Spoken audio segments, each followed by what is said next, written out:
Você já ouviu falar sobre a febre de Oropouche?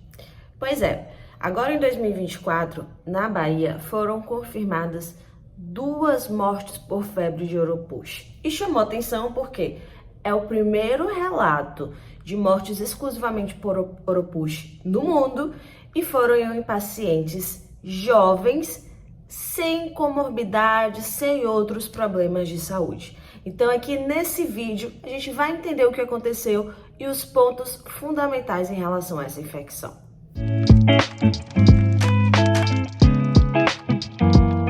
Olá, infectos! Sejam muito bem-vindos. Para quem ainda não me conhece, eu sou a Anelisa, médica infectologista, mestra em microbiologia. Estou aqui descomplicando esse mundinho microscópico. E já vou te pedir para se inscrever aqui no canal, deixar sua curtida e, se curtir esse conteúdo, compartilhar, é claro.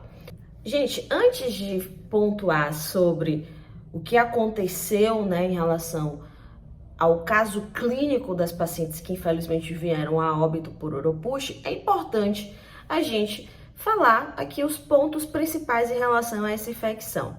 A febre de Oropouche é causada por um vírus, o vírus Oropouche, que foi descoberto em 1955 lá em Trinidade e Tobago.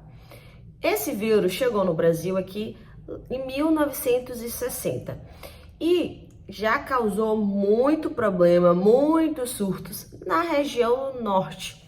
Só que ocasionalmente tem relatos em outras regiões do país. E a gente está vendo agora em 2024 um aumento importante dos casos de Oropouche, para além da região amazônica, para além da região norte. E especialmente na Bahia, a gente está vendo um aumento importante dos casos, inclusive já com relato de surto.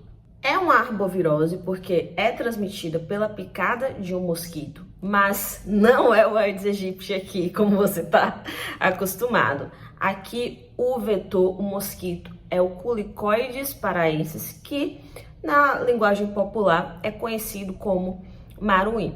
Cerca de 4 a 8 dias após a picada do mosquito, o paciente passa então a apresentar os sintomas. Os sintomas lembram uma virose mesmo, lembram até outras arboviroses, então o paciente pode ter dor de cabeça, pode referir também dor nas articulações, dor disseminada pelo corpo, mialgia, pode ter também tontura, referir fotofobia, então dor, dificuldade à exposição da luz, assim como calafrios e febre, tá? É uma doença febril.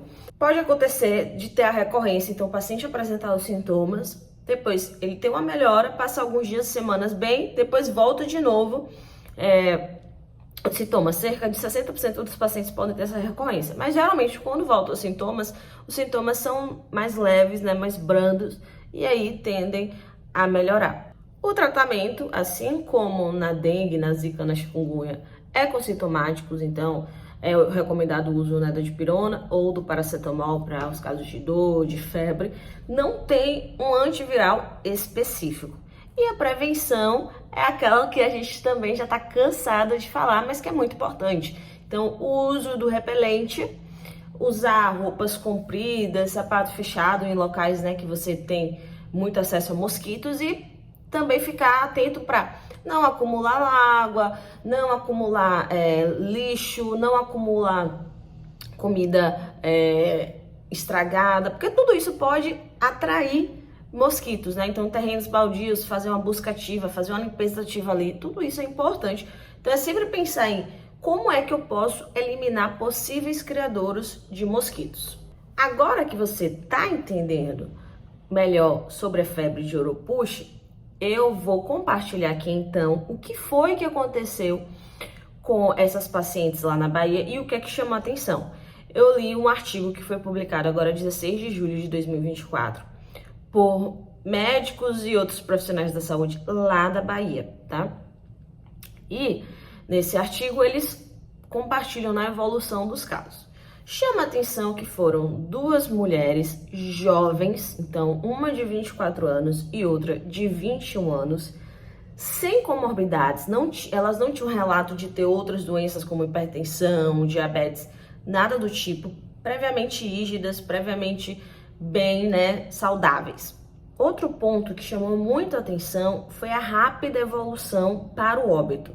Então, as duas, elas começaram o sintoma e uma média aí de 4 dias após o início dos sintomas, elas vieram a falecer. Então, foi uma evolução muito rápida.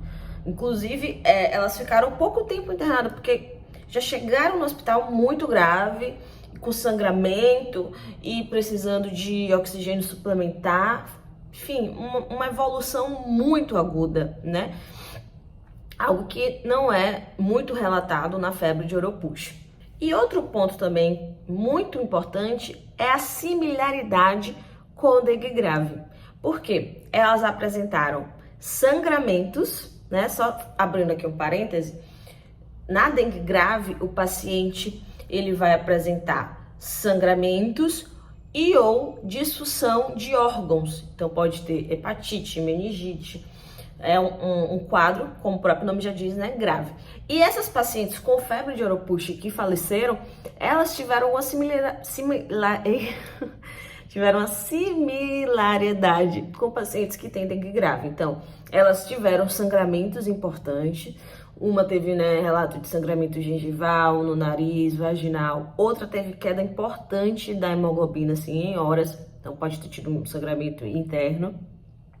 E uma plaquetopenia também, né? A queda das plaquetas também brusca. Elas já chegaram no hospital com plaquetas baixas, mas em poucas horas as plaquetas caíram mais ainda. Associada a isso, elas também tiveram disfunção de órgãos. No caso aqui, chama a atenção a disfunção do fígado. Então, aumento das enzimas do fígado, que gerou, então, um quadro de coagulopatia. Então, elas acabaram evoluindo com distúrbios da coagulação. E por conta disso, levou a complicações que acarretou no óbito. Então, se não tivesse sido feito toda a investigação para dengue, zika, chikungunya, que realmente afastou, só pelo quadro clínico, se chegasse, o povo já ia pensar em dengue grave, não em Oropouche, porque com febre, dor de cabeça, dor pelo corpo, dor abdominal, tudo isso elas tinham sangramento. Pô, você vivendo um momento de epidemia de dengue, né? Que um caso foi em março e outro caso foi agora em junho de 2024. Ia pensar em dengue grave. Mas foi feito um rastreio para todas as arboviroses, né? Dengue, zika, chikungunya, Oropouche e maiaro. E aí só confirmou Oropouche. Eles também investigaram para leptospirose, hepatites A, B e C e infecções bacterianas por meningococo, pneumococo e hemófilos influenza. Só o PCR para Oropouche que deu positivo. Então a gente conclui que assim, não é motivo para pânico, né? Assim como a dengue é manter os cuidados, a prevenção, mas esses casos alerta pra gente que precisamos manter a vigilância contínua dos pacientes com suspeita e confirmação de febre de Oropouche. A gente precisa, quando vê casos assim, pensar em febre de Oropouche, testar, que infelizmente é uma doença que ainda é subnotificada, então testar para Oropouche. E principalmente a gente vai precisar de mais estudos, né? É algo até que esse artigo que eu li fala. A gente vai precisar de mais estudos para entender a história da doença.